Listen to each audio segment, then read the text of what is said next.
नमस्कार, मी भीमराव कडाळे पाटील, बीकेपी मराठीमध्ये आपलं सर्वांचं स्वागत। आज नवीन दिवस, नवीन विषय। आज नवीन दिवसाची नवीन अशी दमदार चर्चा। चर्चेचा विषय म्हणजे इंदापूर तालुक्यातल्या राजकारणावरती।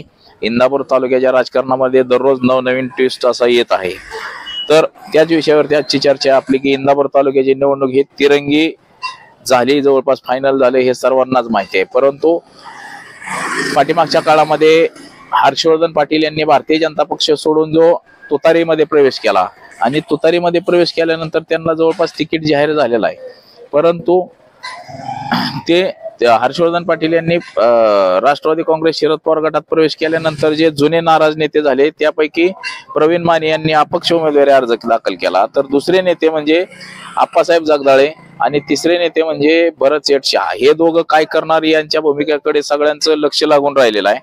त्यातच आता आप्पासाहेब जगदाळे यांनी नवीन मागणी पुढे आणलेली आहे। आप्पासाहेब जगदाळे यांच्या मते की आम्ही सध्या तरी कुणालाही पाठिंबा दिलेला नाही, परंतु पाठिंबा देण्याच्या विचारात देखील आहोत। परंतु आप्पासाहेब जगदाळेंची नवीन मागणी म्हणजे की पद्माताई भोसले यांना तुतारीमधून म्हणजे तिकीट मिळावा असं त्यांनी शरद पवार पक्षाचे जे राष्ट्रीय अध्यक्ष शरद पवार आणि या पक्षाचे प्रदेश अध्यक्ष जयंत पाटील आणि सुप्रिया सुळे यांच्याकडे ही मागणी केली आहे। त्यांनी त्यांचं असं म्हणणं आहे की शंकरराव बाजीराव पाटील यांचे जे खरे वारसदार आहेत, खरे वारसदार म्हणजे पद्माताई भोसले आहे। पद्माताई भोसले यांना इंदापूर सहकारी साखर कारखान्याचं चेअरमन करायला पाहिजे होतं, त्याचबरोबर नारायणदास रामदास हायस्कूल या शिक्षण संस्थेचं देखील चेअरमन करणं गरजेचं होतं, परंतु असं केलं गेलं नाही।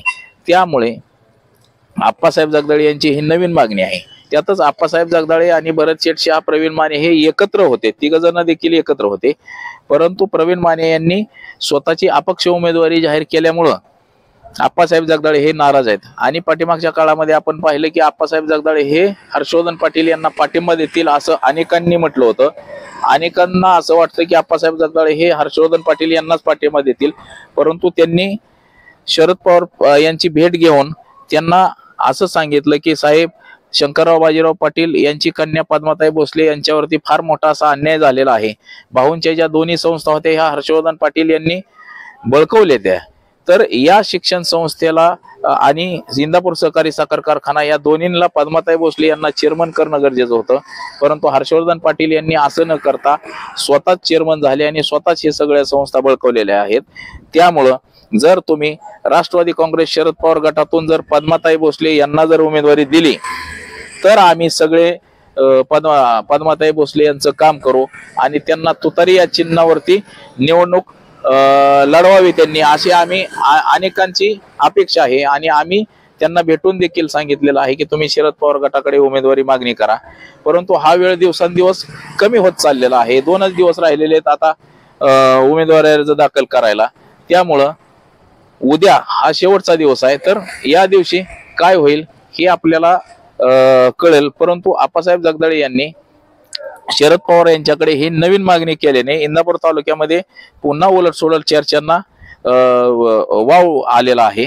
आणि शरद पवार, आप्पासाहेब जगदाळे आणि भरत शेठ यांची ही मागणी मान्य करतात का हे देखील महत्वाचं आहे। शरद पवारांच्या देखील डोक्यात आहे की शंकरराव बाजीराव पाटील यांची कन्या पद्माताई भोसले यांच्यावरती खरंच अन्याय झालाय असं एकंदरीत दिसून येतंय, त्यामुळे त्यांना उमेदवारी देणं गरजेचं होतं असं पवार साहेब यांना देखील वाटतंय। परंतु हे येणाऱ्या काळातच आपल्याला कळेल की आप्पासाहेब जगदाळे यांनी जी मागणी केलेली आहे की पद्माताई भोसले यांना उमेदवारी मिळावी हे कितपत यशस्वी होतंय हे आपल्याला येणाऱ्या काळातच कळेल।